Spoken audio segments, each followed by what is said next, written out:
Welcome to Yell, Fight, Sooie, college football from three friendly-ish rivals. And welcome to the latest edition of Yell, Fight, Sooie, where the Astros have gone up 3-2 in the World Series.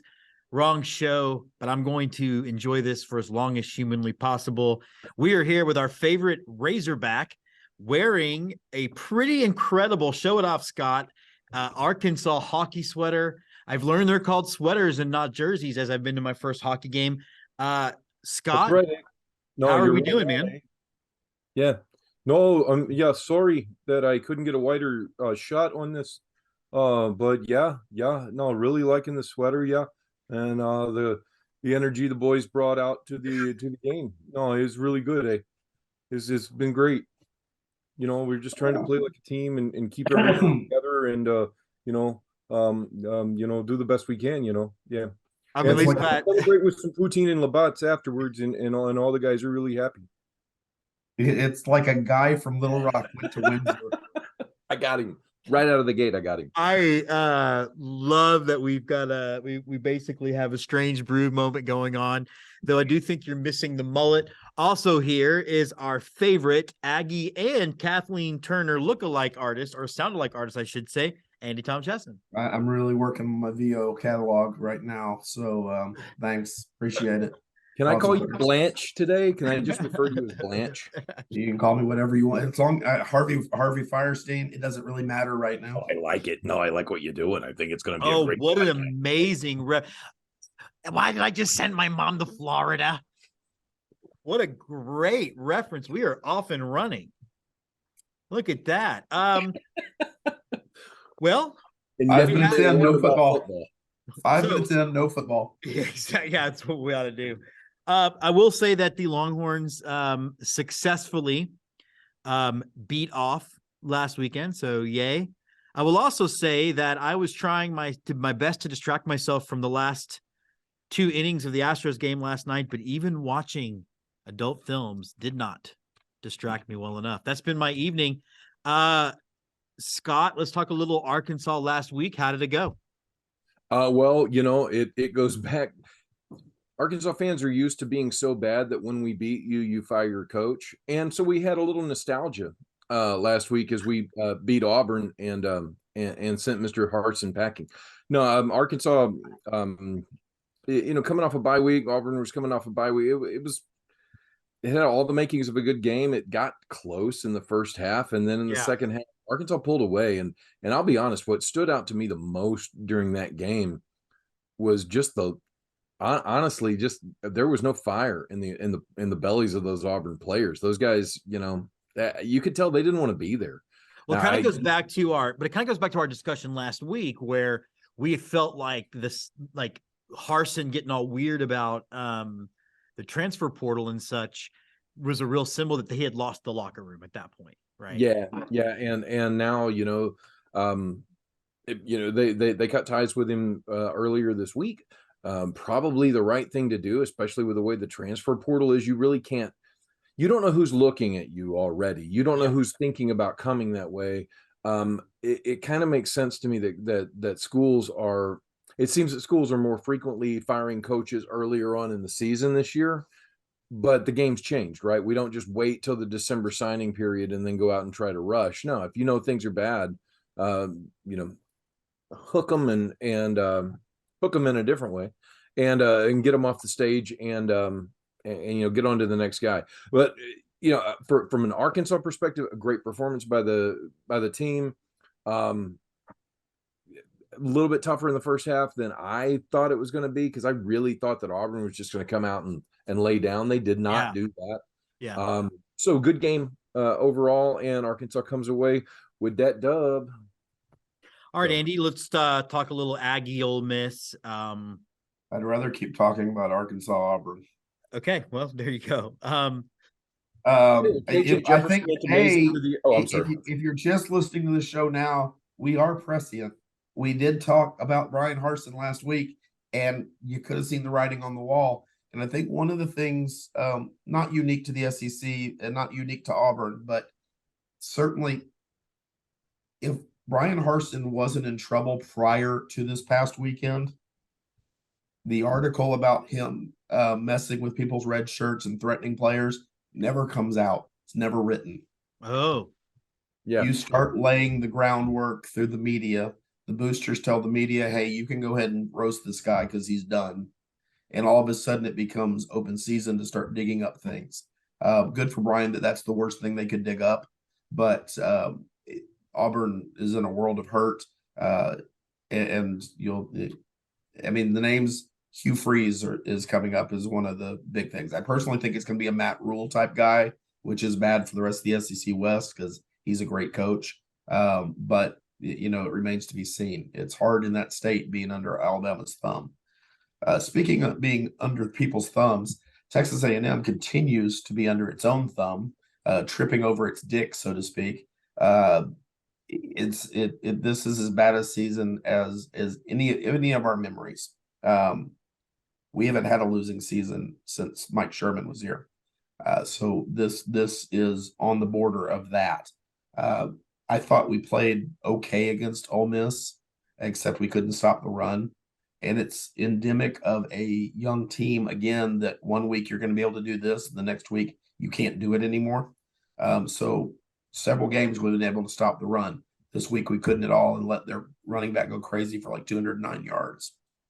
The bright spot for A&M fans is Connor Wigman. Got a start, threw for 338 yards, 4 touchdowns, no turnovers, and he's the guy you're building around. The problem with that, the immediate question when you saw what his potential could be, is why has he been sitting on the bench up to this point? Why is he your third string quarterback? And I think there's some coaching reasons to that, but Aggie faithful is pretty impatient right now, so everything's under the microscope. On the plus side for Jimbo, he is still employed, and probably still employed, through another couple of seasons. But well, let's do that real quick, right? Because when Harsin was fired, which I do think, and you guys can weigh in real quickly, I think Harsin lands on his feet. I think he's still a good football mind. I just think maybe not a fit for the SEC, but I could see him back in Boise or back in the sort of Western United States. Scott, any thoughts on that? Nebraska and Arizona State are both 2 programs that are open that I could see him landing at. They're definitely not Auburn, and Nebraska, I don't know, it's like where coaching careers go to die or something that goes to Tom Osborne, cracks him in the back of the head with a baseball bat. I don't know. But yeah, first of all, I do want to just say, Jim, so you and Andy both know, if you guys ever choose to pay me $13.5 million to go away, I'll go. Just so we're clear. On the buyout terms, I don't have a Jimbo type of buyout. I have a Harsin type of buyout. Either one's good. 13.5 million, and honestly, guys, I won't give you any more problems. No, Harsin's going to land. I could see him sitting out a year, right? I could see him being a Fox analyst or something like that as they in their college football coverage, just to give himself a break. And let's be honest, if you do make that much money to leave somewhere and they're paying you to go away, you can take a couple of years off. Okay? Sure. Well, I don't think anything that happened the last 2 seasons at Auburn directly fall at the feet of Brian Harsin. Yes, he's the head coach, the buck stops with him and all that, but that is a crap situation. And unless you have a coach who is completely established, ready to go toe-to-toe with Nick Saban and Kirby Smart, everybody in that job is going to fail in the eyes of the Auburn boosters, short of a national championship. And so he was doomed from the start. He wasn't the pick. There was a new AD coming in. There was no chance outside of just winning out that he was going to have that job long term. So good for him for the payday. But I fully expect him to be back at a Big 12, Pac-10 kind of school soon and work his way back up there, because I think he's a good coach. I just think this was a bigger job for the wrong reasons than he was ready for. Well, look, we both know, Andy, we've been in the SEC long enough. If a coach comes into the SEC and has no ties to the SEC, that coach struggles. Yes. The only exception at this point, and the returns are early, looks like maybe Brian Kelly is actually putting something together at LSU. But I could also argue that Ed Orgeron had that team loaded with talent and just wasn't using it right. Yeah. So and Mike Leach, honestly, I think is still, the jury's still out, but I think it's still building something. Well, Jim, I agree. but Jim, to put it your vernacular, it's very similar to Texas hiring a head coach, and all of his assistant coaches come from Nebraska, California, anywhere but Texas. If you don't have those ties, very similar to not having the ties with the Texas High Schools Coaches Association. Sure. Yeah. It's hard to build that. It's hard in the SEC for the same reason. And yeah, Leach, that makes sense. Was at Kentucky for a while, and then Oklahoma. Yeah. He's got some older ties, but I'm with you, Jim. Yeah, for Texas Tech and Washington State are not part of Georgia. No, they're not. One of the things too, when Harsin was, so Andy and I talked about this a bunch, Scott, and about how I'm so sort of grossed out at how gambling is sort of taking this forefront of, and I'm a guy, I put money on the Longhorns and the Astros every single year, but how much of the forefront it's become. And one of the things that they released was when Harsin was fired was the odds on the next one to go. And the best odds of the large schools to get fired is Jimbo Fisher. Number 2 is Steve Sarkisian. None of those guys are going anywhere, Andy, but it just seems, I don't know. And maybe it's a story much ado about nothing, but it just seems gross. No, it's the nature of the job, and it's the nature of those two schools. And there are writers across the country that do this, and I'm certain that it's this way for Texas as well. But if you put an article out about Texas A&M or Jimbo Fisher, you are going to get responses from it. You are going to get responses from the people who hate Texas A&M or hate Jimbo Fisher, and then you're going to get all of my fellow alumni and fans losing their ever-living minds because somebody intimated something negative about us. Right. We're an easy target, and we make ourselves an easy target. And writers know that. If I have a national column and I've got to write however many inches and fill that up, but I need people clicking on the internet version of it, why wouldn't I do that? It's simple. No, I mean, you're right. And odds are odds and all that fun stuff, but I don't think it adds up to nothing, to much anyway. So let's look at this week coming up. I guess Arkansas, it's Andy, this is where Scott's going to come up with a lot of coaches' kids who are gym rats because they're taking on 7-1 Liberty.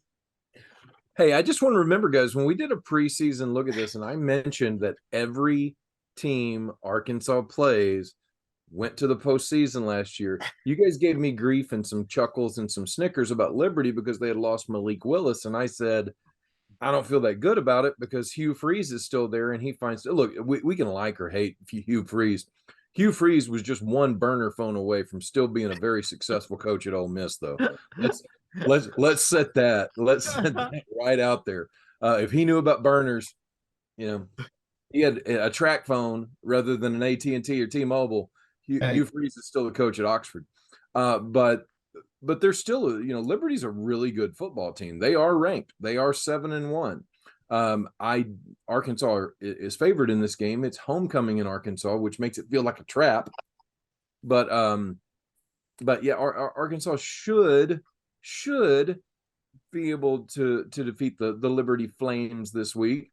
But hey, man, Liberty's good all around. Their defense is good. Offensively, they're very balanced. Hugh Freeze I remember watching a game, Hugh Freeze coaching Ole Miss against Arkansas. He ran a bubble screen to the left side, and it worked on the first play.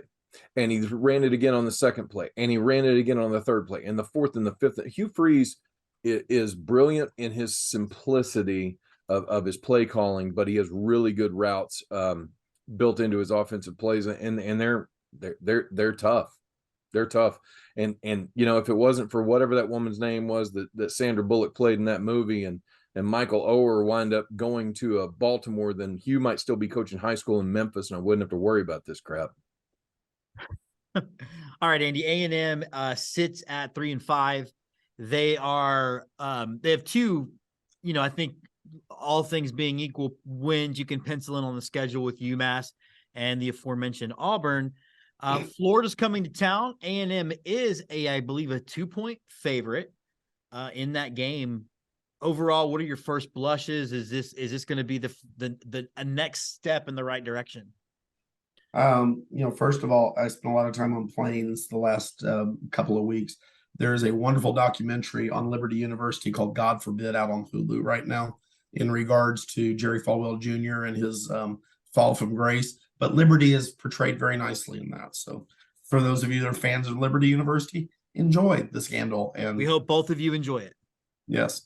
A&M Florida is it's a matchup of two teams who have shit the bed all season long in inconsistent ways, and I assume this weekend's gonna be more of the same. The fact that these two schools are playing at 11 o'clock in the morning on the SEC schedule should tell you everything you need to know about this game. Nobody expects it to be good. Everybody expects it to be sloppy crap. With Florida, I have no idea if their quarterback is going to be good this week or not, because literally that's what you get week to week. Their defense is going to be good or not. Billy Napier doesn't have his guys yet, but doesn't seem to be consistently able to win with what Dan Mullen left him in the cupboard. Jimbo has his team. He's had 5 years worth of recruiting and doesn't seem to be able to win with what he has in his cupboard. So if you're an A&M fan and you're looking for something to do at 11 o'clock tomorrow morning Central Time, root on Connor Wegman. Hope that he doesn't have the flu, as is rumored, and look for just future development and happy thoughts about 2023, because this is really our last gasp for bowl eligibility. Right. And you know, bowl eligibility, I know a lot of people that are sort of ignorant to college football complain about the number of bowls, but as is the cliche, it's really those 2 weeks of practice but it's the dumbest thing in the world, because the teams that don't make a bowl are the teams that need the 2 weeks. 2 weeks of practice, right? No joke. You should get 4 weeks of practice if you don't make a bowl. Yeah, right.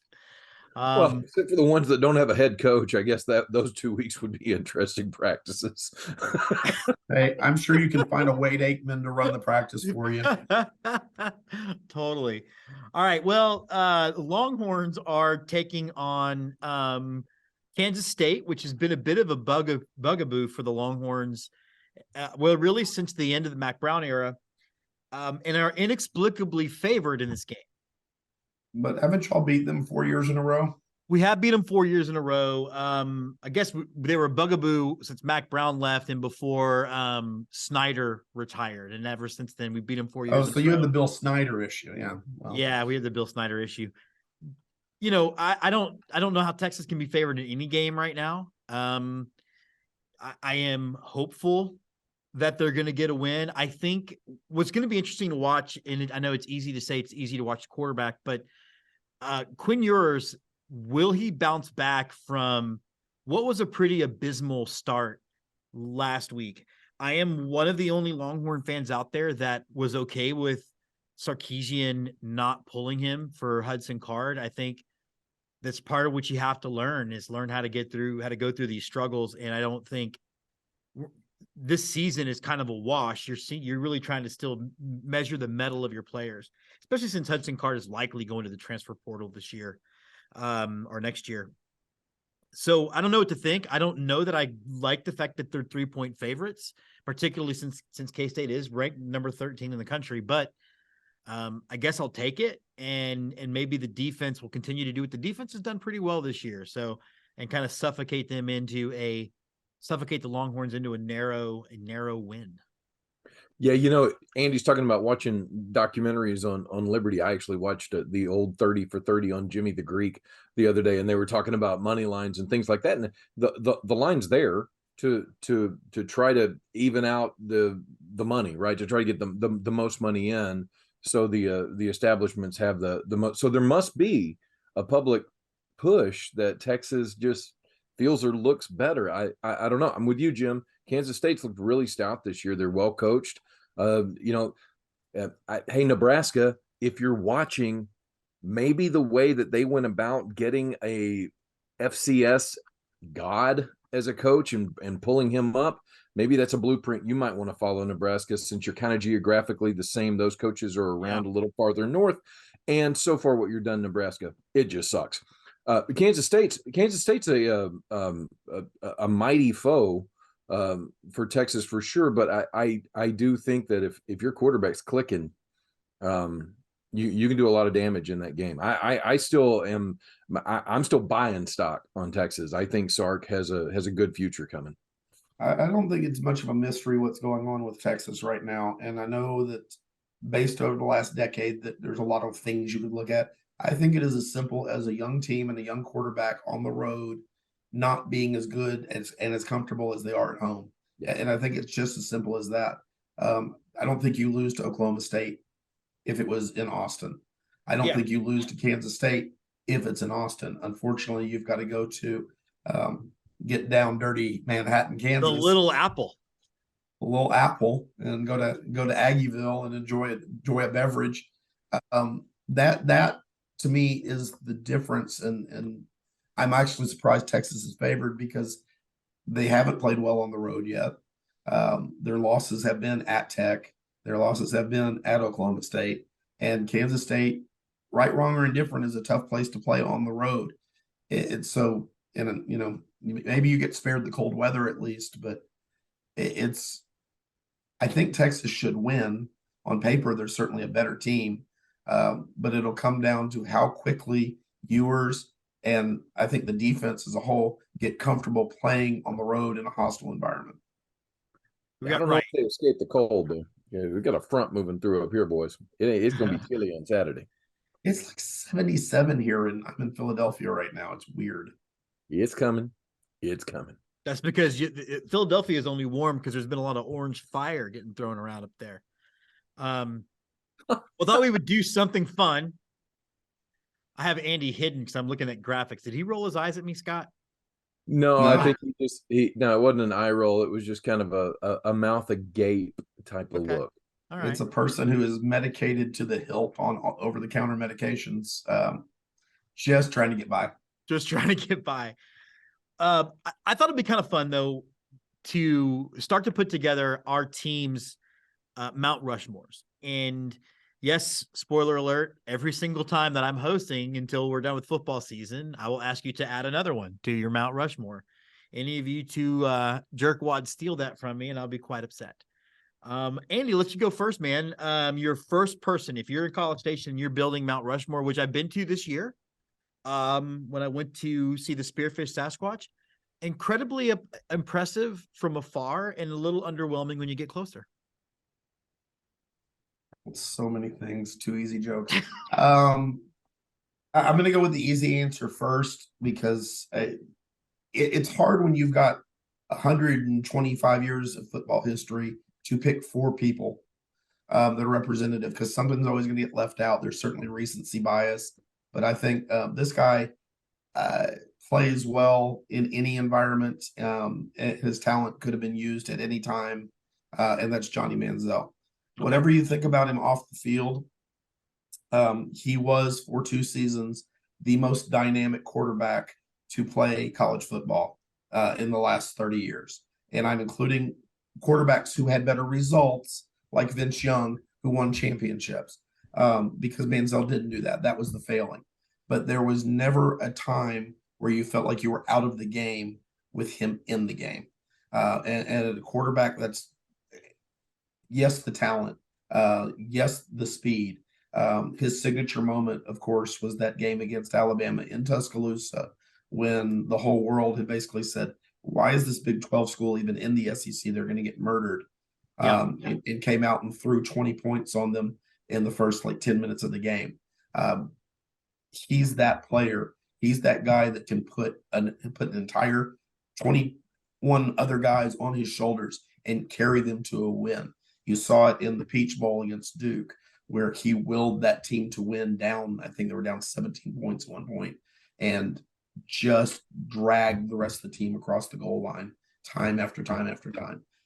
He's the best player to ever lace up the cleats for Texas A&M. Fantastic representative of the football side of the program. We can talk about the other stuff at a different time, but he's a guy that's going to have a statue sooner rather than later out in front of the stadium. All right, Scott, what about you? It helped Manziel a lot too that he was throwing to that big old target Mike Evans too. Mike Evans was just who not related to the younger brother on Good Times, Mike Evans, by the way. But you know, I'm the age thing. It's got it. I'm going to go out there. He may be there. I don't know. For us though, it's the same era, and it is it's the closest that a Razorback has ever come to winning the Heisman. and frankly, he got robbed because he wasn't Tim Tebow. And that's Darren McFadden. D-Mac was D-Mac was a freak, man.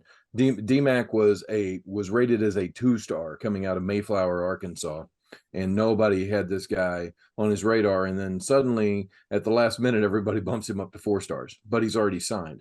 He came into Arkansas. He through high school, as they called him on the staff, high school. Gus Malzahn plays. Gus Malzahn creating that formation. It was a terrible year for Arkansas when D-Mac was going crazy because Houston Nutt was the head coach, wanting to take credit for the play calling because Gus Malzahn had been forced on him to keep his job by the AD. Man, we're like a soap opera in Fayetteville, Arkansas.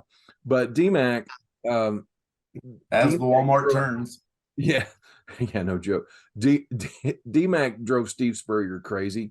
Set the school rushing record, 360 whatever ridiculous number of yards it was against South Carolina. Got Jerry Jones to get him on the Cowboys.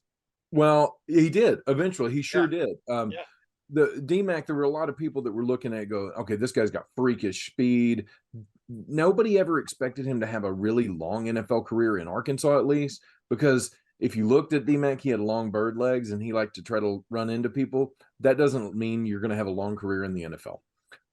Which is exactly what happened. But Darren McFadden, without a doubt, if you don't have his face on a Mount Rushmore of Razorbacks, then it's not really Mount Rushmore. So Jim, you got to have a Longhorn on yours. Yeah. So, and I'm again gonna go easy, but also controversial. I'm gonna go with Vince Young, and I say it's controversial because in these parts we like to think of ourselves as, yeah, we're DBU, but we're also running back you.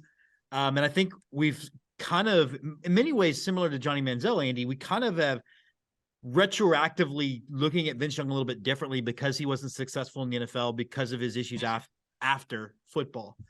I remember, and I think part of why I put Vince Young first, because he proved me wrong. And I was there for one of his more signature moments.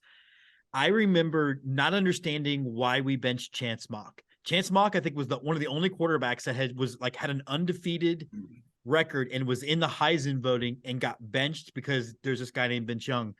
And there was a game against Tech where Vince was sucking and they brought in Chance to throw a Hail Mary. He threw it and they won. And then he went back to being benched. But I'm thinking about being at DKR. It was 28-0 at halftime, Oklahoma State in front. And I just knew for sure that Vince would get benched for this game. He was not. He led them to 35 straight points, won the game, and obviously we know what happened in the national championship. And I think he is just because he plays the quarterback position, he was able to put the team on his shoulders and carry them the whole way. And I think also brought a little swagger back to the Burnt Orange that maybe had been missing for a while. Or maybe, how about this? Because I know Andy, I justifiable swagger. How about that? I think he actually backed up on the field. Y'all have never shied away from being proud of yourselves. I just pride. Well, University of Texas going to get. I don't know what you guys are talking about. I've never seen that. I don't know. Fair. But no, I just think so. I would definitely put Vince number one, and I know it's recency bias, and Jessica would fight with me because she was at school when Ricky broke the rushing record, and she was not there for the actual breaking of the record because she was hungover and slept in. She made it after the record was broken to the game. It still wears the T-shirt, which I think is where's integrity gone in this country. But I think it's totally legit. No, she was there. She was there late, but she was there. She was there. But yeah, I have Vince Young. That is our episode of Yell Fight Sooie for this week. We are a little programming note, I guess, is, obviously if we have motored through this college football season. For most of us, I think we have about 5 games left. I think all these teams on the show will be bowl eligible. But after that, we will transition to talking a little about college base. What did you say 2 for?